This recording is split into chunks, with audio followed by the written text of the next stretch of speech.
Salam Blender Indonesia. Assalamualaikum warahmatullahi wabarakatuh. Di sore hari yang berbahagia ini, izinkan The Brondol menjawab salah satu curhatan salah petani ya, salah satu orang petani kelapa sawit pemula, di mana bahwa ketika beliaunya dulu beli di usia 3 tahun itu buahnya bagus sekali, sehingga mereka membelinya dengan harga yang cukup tinggi. Namun setelah 3 tahun selanjutnya kok buahnya menghilang. Pak Wendy, apakah ini ada yang salah? Lah, ternyata bahwa ketika saya tanyakan bagaimana pola pemupukannya, karena di dalam proses pembuahan kelapa sawit tidak akan mungkin jauh-jauh dari pola dua, yaitu adalah memang lahan, kondisi lahannya seperti apa, apakah dia tergenang dengan faktor pembatas yang seperti apa. Kemudian yang kedua adalah pola pemupukannya. Kalau ketika tidak ada faktor pembatasnya, maka kita langsung akan lari ke dalam pola pemupukannya. Alangkah tercengangnya bahwa seorang Pendi ini ketika mendengar curhatan ini, ternyata bahwa beliaunya selama 3 tahun itu hanya menggunakan dolomit saja. Saya tanya, kenapa menggunakan dolomit saja? Ya karena tetangga saya mengatakan kalau pelepahnya seperti itu pakai dolomit saja. Berarti ada kemungkinan ketika sudah lama tidak dikasih pupuk, maka terjadi kekurangan banyak unsur hara secara kompleks ya, sehingga kondisinya pelepahnya memang mengering bawahnya, kemudian kondisinya kronis, kekurangan nitrogen dan magnesium yang kronis, sehingga memang pelepahnya akan menjadi mengering, sehingga hanya menggunakan dolomit saja. Tidak ada salahnya kali ini kita akan menjawabnya. Jadi pada usia tanaman kelapa sawit usia 6 tahun, bahwa standar pemupukannya saja kalau menggunakan pupuk tunggal maka ureanya adalah 2,75 kilo per tahunnya. Triple super fosfat atau SP-nya adalah 1,75, MOP-nya adalah 2,5 kg, dolomitnya adalah 2,75 kg, atau kalau kita menggunakan standar dari menggunakan NPK 138274 plus 0,65 boron, kita menggunakan sampai 5,5 kg. Artinya bahwa angka ini adalah angka terkecukupan yang nanti digunakan kelapa sawit untuk berproduksi dengan sangat baik.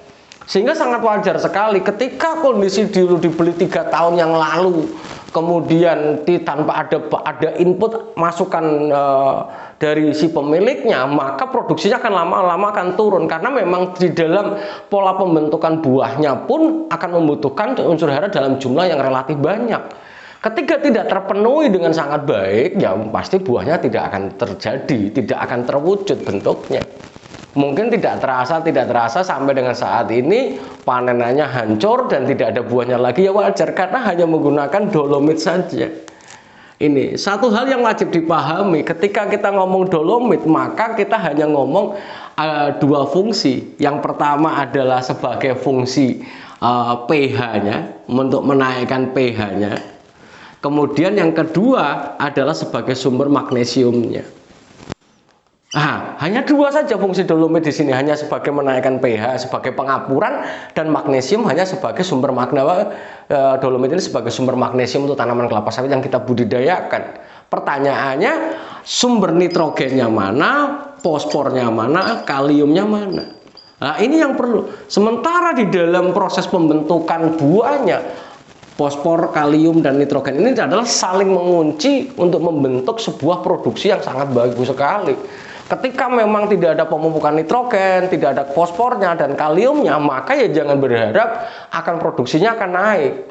Sehingga sampai dengan saat ini udah hampir 3 tahun kata beliaunya tidak dipupuk, hanya dipupuk dolomit saja memang hancur, ya wajar. Maka hal ini mungkin wajib dipahami oleh para planter dan para petani semuanya, bahwa seringkali bahwa The Brondol mengatakan bahwa jangan lupa pemupukan sumbernya, nitrogennya mana, kaliumnya mana, fosfornya mana, magnesiumnya mana. Memang ini adalah sebagai kebutuhan dasar dari tanaman kelapa sawit untuk berproduksi dengan bagus, karena ini adalah unsur hara makro yang dibutuhkan dalam jumlah yang relatif banyak.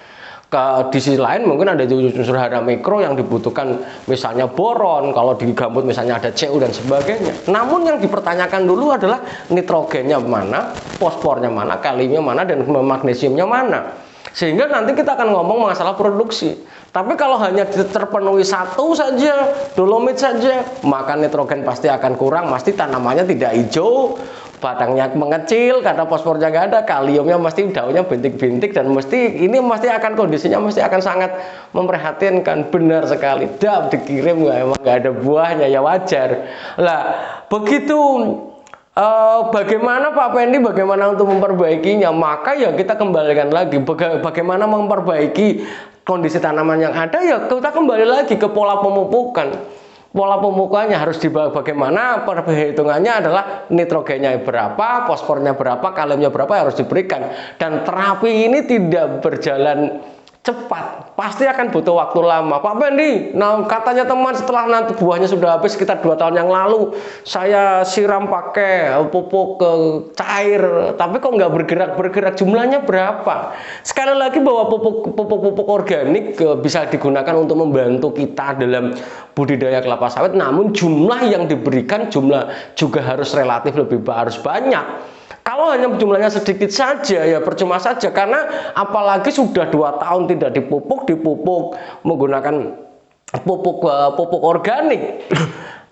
Sumber aslinya saja sudah nggak ada. Kalau seandainya misalnya kita pupuk kimia tapi tidak berjalan dengan bagus, kemudian kita kasih pupuk organik untuk membantu proses mineralisasi dari pelepasan unsur hara dari pupuk kimia, mungkin masih berjalan dengan bagus.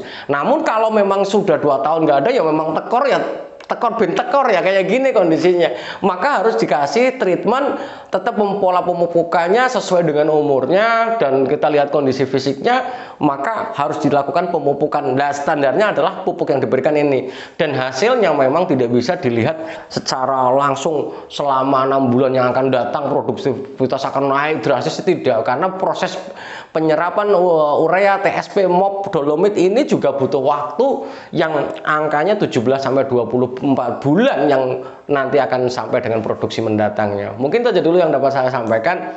Semoga kita diberikan kesehatan dan keselamatan, dan semoga Allah melimpahkan pengampunan bagi kita semuanya. Terima kasih. Salam Planter Indonesia. Assalamualaikum warahmatullahi wabarakatuh.